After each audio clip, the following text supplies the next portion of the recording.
Hello, fellow human! Welcome back to another Dank Doggo slash ChoosingBeggars. We have 7 stories in total for you guys today. The first story is posted by you slash glowing with the title of But Why Does She Get Candy? I work in a coffee shop. I have a cold. Since sick days for hourly workers don't really exist in this country, I'm at work with a cold and an apron pocket full of cough drops. Thinking nothing of it, I pop a cough drop while I'm sweeping the cafe and a child sees me do this. Apparently, she's very upset that I have a candy and she doesn't, which I'm not aware at first because I tune out most customers' conversations. Then the mom comes up to me. Mom, hi, can my daughter Pretty please have a piece of candy? We're teaching her about sharing and she knows how important it is to bring treats for everyone. So could you please share? Me, what? Mom, the candy in your pocket. I can see you have enough to share and she really wants a piece. Me, it's a cough drop. They're like the menthol blue death flavor. Mom, sharing is very important. Me, okay, fine. And I'm thinking, fine, you nutball. Give a toddler a menthol eucalyptus cough drop, see where it gets you. But I don't say it because I'm poor and I need my job. The child predictably hates the nasty blue cough drop and the mom comes back saying, I told her it would be cherry flavored. Don't you have cherry? Me, nope. Blue death flavor only. Mom, but you must have something. Give me a cake pop instead. Me, okay, sure. I'll ring you up right over here. Mom, but sharing, blah, blah, blah. Me, I did share. I gave her exactly what I have. Are you going to buy the cake pop or not? She didn't, and they left soon after. Not the craziest, but it's an entitled loon. What a stupid, reckless, and idiotic thing to teach kids. What about the whole idea of don't take candies from strangers? On to the second story written by you slash 206. CB Moms wants me, a cancer patient, to homeschool her kid for free. Some background info. I beat breast cancers in my late 20s and unfortunately recently confirmed that it has returned. I homeschool my almost 13 years old. I'm not a fundamentalist or isolationist. I'm just a normal mom who feels that her particular child is well suited for independent learning. Keeping up with homeschooling during chemo sucked before, and I'm sure it will suck again, but I plan to keep at it. He's always had an easy time making friends and staying ahead with educational progress, so we're known as a success story for homeschooling going well. This is important. I received a call this morning from a number I don't recognize, but since it was my error code, I decided to answer. I ended up regretting it. This just happened, so quotes are close to verbatim as possible. Me, hello? CB, is this 206? Me, yes, who's calling? CB, I am relationship to goddaughter. She gave me your number a while ago for emergencies. Me, oh, okay. At this point, my interest is piqued since the only reason to call me would be obviously for emergencies, but her tone doesn't seem concerned. CB, I know you homeschool your son and I'd like you to homeschool my son as well when school starts back up. He had some problems at school last year and I don't want him going back. He's 8. Me, yeah, no, sorry. I'm having some medical issues and homeschooling my son is going to be a real challenge for me. Besides, I homeschool him because he's my son. Do you mean that you're looking to hire someone to like privately tutor him independently full-time, like an old school governess? CB, I'm working full-time. I can't afford to pay a nanny. I will reimburse you for the cost you to pick him up and give the same amount for school lunches so you can feed him during the day. Me, I get that kids are expensive, I do, but you're not going to find anyone who will babysit for free all day and you're asking for a lot more than... CB, I'm offering you the same at school. Why should it cost more than that? Me, look, I'm not a governess, I don't have a lesson plan for a younger child, I'm not paid for by the school district, and I already said I'm going to have a hard time homeschooling the kid who's actually my responsibility. Look up local resource group for homeschooling families and they can help you out figure out how to make this work. CB, fine, click. Some people, at least she didn't curse me out or threaten me. I'm still reeling from the things I wish I'd added, like at anyone will take care of your child that cheap is someone you should keep away from, but I was so dumbfounded by her demands. Well, that is ridiculous. Straight up demand like a near stranger who you barely know to take care of your kid for free. On to the third story shared by you/Janiorial Princess. My plain story. A few Christmas ago, flying home to my parents' hometown, I ended up having a layover in the city my sister lives in. Unbeknownst to us, we ran to each other at the gate. What a wonderful twist of fate. It was my 2-month-old niece's first plane trip and my first time seeing her. Since we already had assigned seats, we compared our tickets. As luck would have it, there were 2 rows for me. They had a window and a middle seat. 2 rows up on the same side of the plane, I had an aisle seat. Surely it would be easy to get someone to switch with me. I could be near with my family. It would be like trading apples for apples. Plus, if someone offered me an airplane seat that wasn't next to a baby, I'd be all over it. No one wants to be next to a baby in an airplane. The only reason I wanted to was because the baby was related to me. Enter the most crotchery old woman I've ever met. I explained the situation and politely asked for the switch. She responded with a curt, "No, this is my seat," and she turned away from me, signaling that the discussion was over. Not wanting to cause a scene, I accept her answer. Well, it was her seat after all, and go to my original seat. My sister rolled her eyes, but we knew we'd have a week together. We didn't need to sit next to each other on the plane, it was worth a try.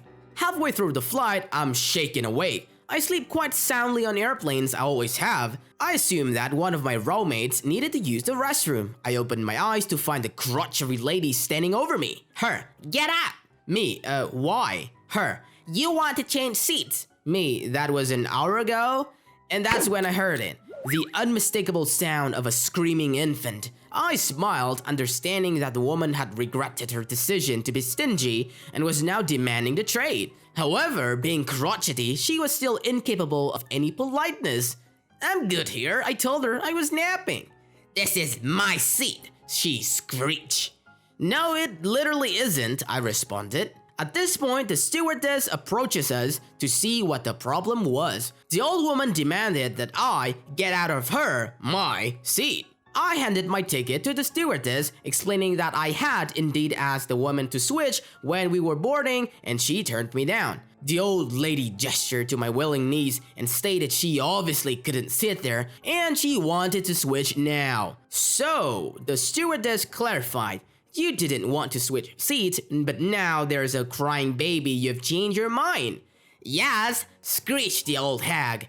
"She said she'd switch with me, and now she won't. Make her get out of my seat." Fortunately, the stewardess was on my side. I had offered a trade, and Baba Yaga had declined.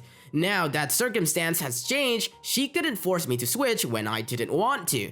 After some back and forth, the old woman begrudgingly sat back down next to the banshee and returned to my nap. Being an aunt is the best. Well, OP's niece had her back there. On to the fourth story shared by you/SRHDBVG. Man asked me, 26 years old female, to buy him a tank of gas. This happened about a week ago, but in the midst of my job search, I haven't had time to write it out until now. To give you a backstory, I've been unemployed for the last 5 to 6 months by choice. I finished up school and decided to take some time off to travel and have been home since the beginning of December looking for work. I had saved up for 3 months of travel plus 2 months expenses I would incur over that time. I was heading home from a job interview about 30 minutes drive away when I pulled into the gas station to fill up. A guy in a rundown Puantic Sunfire pulls behind me with a woman in the passenger seat. He approaches me. "Dude, hey, any chance you have any change? My tank is empty and I don't have any cash." Me, surprised on the ball of this guy. Sorry, no, I don't think so. I don't normally carry change." Dude, "Okay then," walks away. A minute or so passes and he comes back. "Dude, are you sure you don't have any change? I'm really stuck here." Me, "I'm sorry, but like I said, I don't have anything." Dude, visibly annoyed. "Can you at least check?" I look at him just as annoyed as he looking at me. I look inside my pockets and I look in my car for 10 seconds. Me, "Sorry, I don't have anything." Dude, "Well, I know you got money." Motion his fingers up and down at my outfit as I'm clearly dressed for an interview.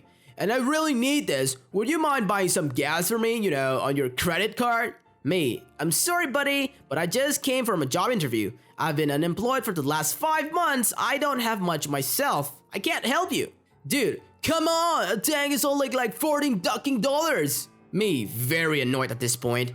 I can't buy you a tank of gas, I just told you. Like I've said, I can't help you. I turn away back to pumping. Dude stands there for a few seconds, clearly fuming. He gets back in his car and speeds away dangerously fast and a bit too close to my car. As he's driving away, he yells at me. Dude, how you get some down in the dumps? Like me, someone ducking leaves you pounding rocks, champ. I just laughed in shock at what happened. The 2 gas attendants, also shocked of what they just heard, came to check what happened when I told them they'd laugh with me. So, there is my CB story. This has been a bit of fun one to tell my family and friends. Now, I've written it out for the Reddit community. For your information, I got a job. I start in 2 weeks. I'm thankful to have a regular paycheck back and not be worrying when I'm going to be paying my credit card off. Well, if it's only 40 bucks, then why couldn't you afford it then? The audacity is too real. On to the 5th story shared by you/the Novel 5. Why do people rely on crafty friends for gifts without even asking? This is a holiday event. I'm a self-employed student. I knit, I sew. This year I started a small business selling supplies for such crafts. And I do also write, tutor, and do childcare. Recently I posted my list of prices on the social media. They are quite reasonable as it's a hobby for extra cash and not my main income. This month, I haven't gotten a single message from someone who intended to pay full price for knitwear or sewing projects. Not one. Hey, we went to school together 2 years ago and I'm sorry I was a tramp about your disability. Anyway, can you add some flower patches to my jeans? I don't have cash, but I can put it on my Instagram. No. Hey, could you throw together some reusable bags made from leftover fabric with that star quilt pattern? Sure, it will be like 30 pounds each. Family discount. Wait, I have to pay? But you're not buying any fabric. Then no. Hey, can you knit this sweater for me by Christmas? I'm willing to pay for the yarn. No. I already promised my kid. No. Can you knit matching hats for my 8 grandkids? Yeah, it will be 20 to 60 pounds each depending on the pattern and yarn quality. What? I can get them for 8 pounds each at the store.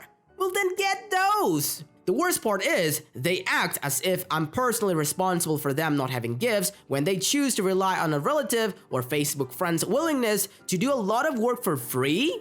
Apparently, they have been thinking for months that they wouldn't have to worry about this gift cause I would just knit them a sweater during the busiest month of the year. And they didn't bother telling me until now? The answer is no. Feel free to share your most idiotic holiday request so far. I'm glad the OP still held her ground. It's wonderful to have a hobby that brings you a bit of cash extra at the end of the month. Hope OP's business will be successful. On to the 6th story shared by you/Spartan Engineer 92.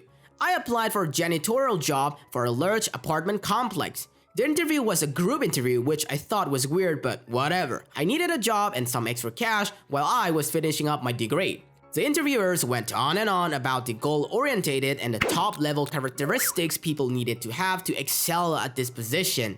They even said something along lines of, the people we decide to go with will be lucky to be a part of this team. I sat quietly during the entire group interview, which was basically them stating that they only would consider the best people for the job. It was cleaning up, vacuuming, picking up trash, and washing windows type of job. So to be honest, it was kind of a joke. They made it sound so special and proud to be chosen. Then someone asked questions about buying equipment and supplies. I immediately thought the guy was an idiot for asking who would be responsible for buying it. Obviously, I thought that would be provided by the apartment complex since they were hiring janitors. Oh man, was I wrong. They let it slip that they would not be providing any of the cleaning supplies or vacuums or anything. All the cost was supposed to be picked up by the specially chosen employee without reimbursement. I walked out the room at that point. They ended up calling me for the job 3 times. I had to explain each time that I wasn't picking up the bill to buy cleaning supplies for a minimum wage position. So no thanks, and good luck finding a SAP to work for you. For your information, this happened about 5 years ago when I was still in college and was looking for some extra cash. All is good now though. Man, this is like going to Subway, but you have to bring your own fillings.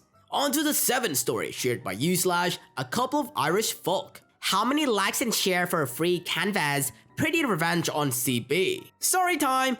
I run a photography page on Facebook that's pretty popular locally and has a lot of quote-unquote exposure in my city. We started selling prints, orders were coming in, and of course with genuine orders came the Choosing Beggars. Herself, how many likes for a free canvas? Now, we all know this isn't a new thing. I don't know when it started, but people have got it into their heads that Facebook exposure is valid currency, but only when they want something. I've had it a few times with photography and such, and usually just brush it off with my landlord. Unfortunately, doesn't like to take likes as rent money, sorry. But if we want to get to chat sometime and about you're looking for, we'll try and work something out. But today, I tried a different approach. Before I answered, I took a scope of her profile. Classic, can I speak your manager profile? Me and memes, pictures of random prayers, and what's this? Yes, she is a hairdresser. So I log onto her hairdresser's page in my personal account and message her. Myself, hi, I'm looking to book a house call for a wedding morning. I hear you're very good and I want to be surprised to my fiance. Can I book you for 4 up styles? Herself, hiya, of course, what date it is? It will be charged per lady and call out fee, is that okay? Myself, hey, no bother. Would 100 likes per head cover it with 10 shares call out fee? Herself, sorry, what do you mean?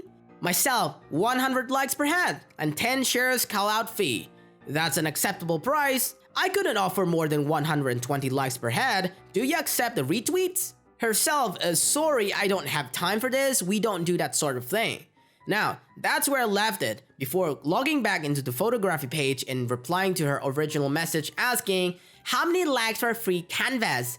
Myself, I'm sorry, I don't have time for this. We don't do that sort of thing. Message was seen at 12:50. You think she caught on? She then blocked me after that, Lamau. For real though, cheers. I have to say, OP has beautifully mastered the art of petty revenge, burned the beggar so hard. That's it for today, fellow humans. Thanks for watching. See you guys next time.